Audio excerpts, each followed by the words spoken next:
the president is elected for a period of 4 years. He can resign prior to the completion of his term or can be removed through the process of impeachment. A president can be re-elected for a second term, and invariably the president in office is elected for a second term. The third term was considered undesirable and undemocratic right from the early period, although it was not disallowed in the constitution. تو president کے لیے United States of امریکہ میں جو duration جو tenure مقرر کیا گیا ہے وہ 4 سال کا ہے، لیکن یونائٹڈ اسٹیٹس کا پریزیڈنٹ 4 سال سے پہلے اگر خود ریزائن کرنا چاہے یا وہ امپیچ کیا جائے، اس کا پروسیس آف امپیچمنٹ ہم اسی لیکچر میں آگے ڈسکس جا کے کرتے ہیں، تو وہ 4 سال سے پہلے بھی ہٹایا جا سکتا ہے۔ لیکن اگر 4 سال پورے کرے تو وہ دوبارہ الیکشن کانٹیسٹ کر سکتا ہے۔ جس طرح اگر بات کی جائے تو باراک اوباما 2 مرتبہ president of United States of امریکہ بنے ہیں۔ اب تھرڈ جو تھا وہ کانسٹیٹیوشنل میں ڈس الاؤڈ نہیں ہے، لیکن وہ تھرڈ ٹائم ان کی جو وہاں کی کنونشن تھی اس میں ڈس الاؤڈ تھا۔ تو پریزیڈنٹ جو واشنگٹن تھے وہ انہوں نے اس کنونشن کو ماننے سے انکار کر دیا۔ ورلڈ وار سیکنڈ کے ٹائم کی بات ہے، تو انہوں نے تیسری اور چوتھی مرتبہ بھی پریزیڈنٹ بنے، لیکن اس چیز کو دیکھتے ہوئے یونائٹڈ اسٹیٹس آف امریکہ کے کانسٹیٹیوشن میں 1951 میں ایک امینڈمنٹ کی گئی، جس کے بعد یونائٹڈ اسٹیٹس میں کسی بھی پریزیڈنٹ کے لیے تھرڈ ٹائم پریزیڈنٹ بننا ڈس الاؤڈ قرار دیا گیا۔ اگر وہاں کے پریزیڈنٹ کی ڈیتھ وغیرہ ہو جاتی ہے، اس کا اگر ٹینیور کمپلیٹ نہیں ہوتا تو اس کی جگہ اس کا جو وائس پریزیڈنٹ ہوگا وہ اس کی جگہ پریزیڈنٹ کی سیٹ سنبھالے گا۔ امپیچمنٹ پروسیس پہ بات کی جائے تو in United States of America the presidential term of office is fixed and he can not be removed in like parliamentary practices before the competition of that period by a vote of no confidence. Nevertheless, the Congress can remove him impeached on the ground of a gross misconduct involving treason, accepting bribe, or any other serious charge. جس طرح parliamentary governments میں ہوتا ہے، حال ہی میں جس طرح پاکستان میں ہوا ہے کہ پرائم منسٹر عمران خان کو process of vote of no confidence کے ذریعے ریموو کر دیا گیا، جس طرح یونائٹڈ اسٹیٹس آف امریکہ میں نہیں ہوتا، کیونکہ پریزیڈنٹ جو ہے وہ ڈائریکٹلی الیکٹ ہوتا ہے پیپل سے، ایک الیکٹورل کالج سے الیکٹ ہوتے ہیں. اب اس کو آسانی سے اس طرح ووٹ آف نو کانفیڈنس کے تھرو ہٹایا نہیں جا سکتا.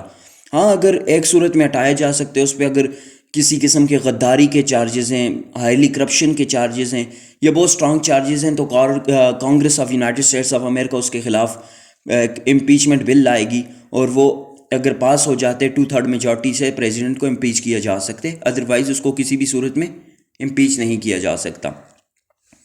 اگر پریویلیجز کی بات کریں تو یونائٹڈ اسٹیٹس آف امریکہ کا جو پریزیڈنٹ ہوتے ہیں وہ ہیڈ آف اسٹیٹ ہوتے ہیں، اور اس کو بہت سی پریویلیجز دی گئی ہوتی ہیں، جس طرح وہ کسی بھی کیس میں کسی بھی چارج کے بغیر اریسٹ نہیں کیا جا سکتا، اور اگر اس کے علاوہ اس کو کانگریس امپیچ کر سکتی ہے، لیکن ایک ہی صورت میں اگر اس پہ اسٹرانگ غداری کے، کرپشن کے، نیپوٹزم کے اس طرح کے چارجز ہیں، ادروائز اس کو امپیچ کانگریس بھی نہیں کر سکتی. ایک دفعہ وہ پریزیڈنٹ بن جائے تو اس کو 4 سال سے پہلے ریموو کرنا ایک بڑا مشکل پروسیس سمجھا جاتا ہے.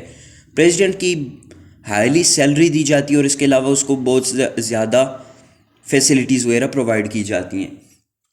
چونکہ دوستو یونائٹڈ اسٹیٹس آف امریکہ میں ایک پریزیڈنشل سیٹ اپ ہے، تو زیادہ جو پاورز ہیں وہ پریزیڈنٹ کے پاس ہوتی ہیں. جس طرح پارلیمنٹری سیٹ اپ میں ایگزیکٹو اور لیجسلیچر مل کے کام کرتے، وہاں پہ ایسا نہیں ہے، وہاں پہ سپریشن آف پاورز کے تھرو کام کیا جاتا ہے. جس طرح یونائٹڈ اسٹیٹس کا پریزیڈنٹ ہیڈ آف ایگزیکٹو بھی سمجھے جاتے، تمام کی تمام اسٹیٹ کی جو ایگزیکٹو پاورز ہیں وہ یونائٹڈ اسٹیٹ کے پاس ہیں. جس طرح سب سے پہلے اس کا جو کام ہوتا ہے وہ انفورسمنٹ آف لا ہوتا ہے، کہ وہ اس چیز کا رسپانسبل ہے جو لیجسلیچر لا بنائے گی، ہاؤس آف ریپرزینٹیٹیو اور سینٹ سے جو لا پاس ہوگا، اور اس کے بعد پریزیڈنشل اسنٹ کے بعد جو لا بن جائے گا اس کو امپلیمنٹ کرنا، انفورس کرنا، یہ کس کا کام ہوتا ہے؟ کسی بھی اسٹیٹ میں ایگزیکٹو. اور اس کی جو ہائیلی رسپانسبل ہوتے ہیں وہ ہیڈ آف ایگزیکٹو ہوتے ہیں. چونکہ پریزیڈنشل فارم آف گورنمنٹ ہے تو پریزیڈنٹ ہیڈ آف ایگزیکٹو بھی کہلائے جاتے، تو اس کا سب سے پہلا کام یہ ہوتا ہے کہ وہ انفورسمنٹ آف لا کرتے ہو اسٹیٹ میں. اس کے بعد اگر بات کی جائے تو پریزیڈنشل اپوائنٹمنٹس پہ، تو پریزیڈنٹ چونکہ گورنمنٹ کا بھی ہیڈ ہے اور اسٹیٹ کا بھی ہیڈ ہے، جس طرح پارلیمنٹری سیٹ اپ میں ایک نومینل ہیڈ ہوتا ہے جس کو پریزیڈنٹ کہا جاتا ہے. اب وہ مختلف طرح کی اپوائنٹمنٹس کرتے ہیں، لیکن یونائٹڈ اسٹیٹس میں چونکہ پارلیمنٹری سسٹم نہیں ہے، ایک پریزیڈنٹ ہیڈ آف گورنمنٹ بھی ہے اور ہیڈ آف اسٹیٹ بھی ہے، تو وہ مختلف طرح کی اپوائنٹمنٹ کرتا ہے، جن میں chief justice of supreme courts وغیرہ آ جاتے ہیں، ملٹری ہیڈز آ جاتے ہیں، مختلف انسٹیٹیوشن کے بیوروکریٹس وغیرہ آ جاتے ہیں. جس کے پاس پاورز آف اپوائنٹمنٹ ہوتی ہے، لازمی طور پہ اس کے پاس پاورز آف ریموول بھی ہوتی ہے. تو یونائٹڈ اسٹیٹس آف امریکہ کا جو پریزیڈنٹ ہے وہ سپریم کورٹ کے چیف جسٹس وغیرہ اور مختلف آفیشلز آف اسٹیٹ جو بھی ہیں ان کو ان کے عہدے سے اگر ان کے خلاف کوئی اسٹرانگ قسم کے چارجز ہیں تو ریموو بھی کر سکتا ہے. اس کے بعد اگر بات کی جائے تو یونائٹڈ اسٹیٹ میں پریزیڈنٹ کے پاس ڈپلومیٹک پاورز ہوتی ہیں. ڈپلومیٹک پاورز کچھ اس طرح سے ہوتی ہیں، یونائٹڈ اسٹیٹس آف امریکہ کا جو پریزیڈنٹ ہے وہ chief spokesman of America سمجھے جاتے ہیں، اور اس کے مختلف فارن ریلیشن ہوتے ہیں مختلف اسٹیٹس کے ساتھ. وہ مختلف اوقات میں مختلف اسٹیٹس کے وزٹس وغیرہ بھی کرتا رہتے ہیں ایز اے فارن پالیسی کے مطابق جو وہاں کی سینٹ نے اڈاپٹ کی ہوتی ہے. تو اگر کسی بھی ملک کا جو ماڈرن نیشن اسٹیٹ ہیں، جب سے یہ اٹلی سے یہ ایمبیسیز والا کام شروع ہوا تھا، تو اگر کوئی بھی ڈپلومیٹ کسی بھی کنٹری کا جاتا ہے تو اس کو وہ ریسیو کرتے اور اس کو ویلکم کرتے ایز اے ڈپلومیٹک ہیڈ کے طور پہ. اور تمام کی تمام اپنے کنٹریز کے جو ڈپلومیٹس ہوتے ہیں وہ دوسرے کنٹریز میں اگر بھیجنے ہیں تو وہ بھی پریزیڈنٹ اس کے لیے آرڈر جاری کرتے ہیں. اس کے بعد رول ان ڈیفینس کی بات کریں تو پریزیڈنٹ کا ایک ہائیلی رول ان ڈیفینس ہوتا ہے. چونکہ وہ ایگزیکٹو کا ہیڈ ہے تو وہ آرمی چیف کو بھی سلیکٹ کر رہا ہوتے ہیں، اور مختلف ادر جو وار پروسیس ہے، پیس پروسیس ہے، اس کو بھی دیکھ رہا ہوتے ہیں. اگر پریزیڈنٹ کی یونائٹڈ اسٹیٹس میں اس کے بعد لیجسلیٹو پاور کی بات کریں، کیونکہ وہاں پہ سپریشن آف پاور تو ہے، یہ ہم نے مان لیا کہ وہاں پہ جو 3 آرگن آف اسٹیٹ ہیں، جس طرح جوڈیشری ہے، اور لیجسلیچر ہے اور ایگزیکٹو ہے وہ سپریٹڈ کام کرتے ہیں، وہ ایک ساتھ مل کے جوائنٹلی کام نہیں کرتے جس طرح پارلیمنٹری سیٹ اپ میں کرتے ہیں. لیکن اس کے بعد بھی جو system of check and balance ہے اس میں پریزیڈنٹ کو کچھ لیجسلیٹو پاورز دی گئی ہیں. جس طرح پریزیڈنٹ کے پاس جو اب لیجسلیٹو پاورز آ جاتی ہیں، سب سے ہائیلی جو اس کے پاس پاور ہے وہ پریزیڈینشیل ویٹو ہے.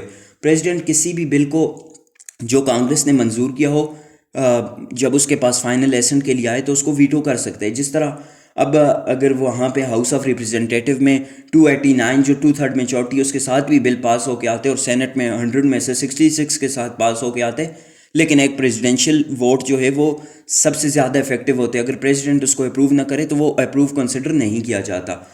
لیکن ایک اور پاور ہے جس کو پریزیڈینشیل پاکٹ ویٹو کہتے ہیں.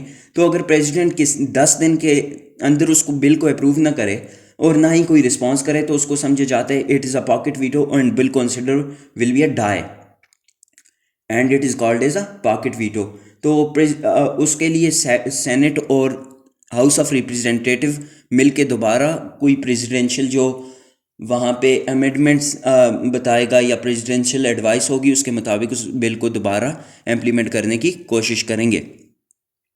اس کے بعد اس کے پاس یہ پاور ہوتی ہے کہ وہ کسی بھی جو میسیجز وغیرہ ہوتے ہیں کسی ایشو پہ، وہ ہاؤس آف ریپرزینٹیٹیو یا سینٹ جن کو جوائنٹلی کانگریس کہا جاتا ہے، تو وہ کانگریس کو میسیج بھیج سکتے ہیں کہ آپ اس پہ لا میکنگ کریں، اس پہ لیجسلیشن کریں. اس کے علاوہ وہ مختلف طرح سے مختلف قسم کے بلز وغیرہ بنتے ہیں تو فائنل ایسنٹ کے لیے پریزیڈنٹ کے پاس ہی آتے ہیں اور وہاں پہ اگر وہ اس کو اپروو کرے تو وہ اپروو اور لا کنسیڈر کیے جاتے ہیں. اگر پریزیڈنٹ اپروو نہ کرے، ریجیکٹ کر دے تو وہ ایک اپروو بل نہیں کنسیڈر کیا جا سکتا. اسی طرح اس کے پاس انڈائریکٹ انوالومنٹ کی ایک پاور ہوتی ہے. جس طرح کہتے ہیں all the bill in both the chambers of the Congress are introduced by a private member the executive, however, indirectly participate in the drafting of many bill. Rather, certain bill are prepared under the exclusive supervision of executive branch and the president gets these introduced in the Congress through his party man. اس کے پاس یہ power ہوتی ہے powers of extraordinary sessions. The president cannot summon ordinary session of the Congress but can summon its extraordinary session under special conditions. Such sessions are rarely convened as the Congress remain in session from 8th to 9th month in a year. یہ اس کی تھی legislative power. اس کے بعد اگر جوڈیشلس power کی بات کریں تو جو جوڈیشلس پاور ہیں پریزیڈنٹ آف امریکہ کے پاس ہائیلی جوڈیشل پاور ہیں، کیونکہ اب ایک چیک آ جاتا ہے پریزیڈنٹ کا چیک کانگریس پہ اور پریزیڈنٹ کا چیک جوڈیشری پہ. تو پریزیڈنٹ جوڈیشری کو کس طرح چیک کرتا ہے؟ اگر اس کی بات کی جائے تو پریزیڈنٹ تمام کے تمام جو ججز وغیرہ اپوائنٹ کرنے ہوتے ہیں وہ پریزیڈنٹ نے کانگریس کے کنسنٹ سے، کانگریس کی کمیٹیز کے کنسنٹ سے اپوائنٹ کرنے ہوتے ہیں. اب چونکہ پریزیڈنٹ کے پاس یہ پاور ہے کہ وہ ججز کو بھی اپوائنٹ کرتا ہے اور ججز کو ہائیلی چارجز پہ کانگریس کے تھرو امپیچ بھی ریموو بھی کروا سکتا ہے. اور اس کے پاس اس کے بعد جو بڑی پاور ہے وہ he can grant pardon, reprieve and clemency. وہ کسی شخص کو جو کورٹ کی طرف سے سزا یافتہ ہے اس کو معاف بھی کر سکتے، اس کو پاور آف پارڈن اس کے پاس ہوتی ہے. اس کے علاوہ وہ he also can announce a general amnesty for all the sentences given for political crimes. جس طرح مختلف قسم کی سولز وار امریکہ میں ہوتی رہی ہیں تو پریزیڈنٹ نے اپنی پاورز کو استعمال کرتے ہوئے جرنل ایمنسٹی یعنی کھلے عام تمام لوگوں کے لیے معافی کا اعلان کیا تھا. جس طرح ابراہم لنکن نے سول وار کے بعد سول وار کے اینڈ پہ تمام لوگوں کے لیے ایمنسٹی کا اعلان کر دیا تھا. تو پریزیڈنٹ کے پاس جو جوڈیشل پاورز ہوتی ہیں وہ ان کا استعمال اپنے اٹارنی جنرل جو کہتے ہیں کہ ہائیلی جس سے کنسلٹ کرتے ہیں اسٹیٹ کے ایک وکیل ہوتے ہیں اس سے مشورہ کرتے ہیں اور اس کے بعد اپنی تمام کی تمام جو ہے ایڈوائزری جورسڈکشن جو ہوتی ہے اس کو ذہن میں رکھتے ہوئے اپنی پاورز کا استعمال کرتا ہے. تو پریزیڈنٹ ڈائریکٹلی طور پہ جس طرح پارلیمنٹری اسٹیٹس میں موسٹلی ہوتے وہ پریزیڈنٹ ڈائریکٹلی لے رہا ہوتے advice Supreme Court of the country. امریکہ میں ایسا نہیں ہے، وہ directly advice Supreme Court of a country سے نہیں لے سکتا. تو دوستو یہ ہمارا لیکچر تھا president of United States of امریکہ کی پاورز اینڈ فنکشن اور اس کی الیکشن پر. تو امید کرتے ہیں کہ آپ کو سمجھ آئی ہوگی. اگر سمجھ آئی ہے تو کائنڈلی اس چینل کو سبسکرائب کر دیں تاکہ آنے والی تمام ویڈیوز آپ تک ایزیلی پہنچ سکیں. Thank you so much for watching the video.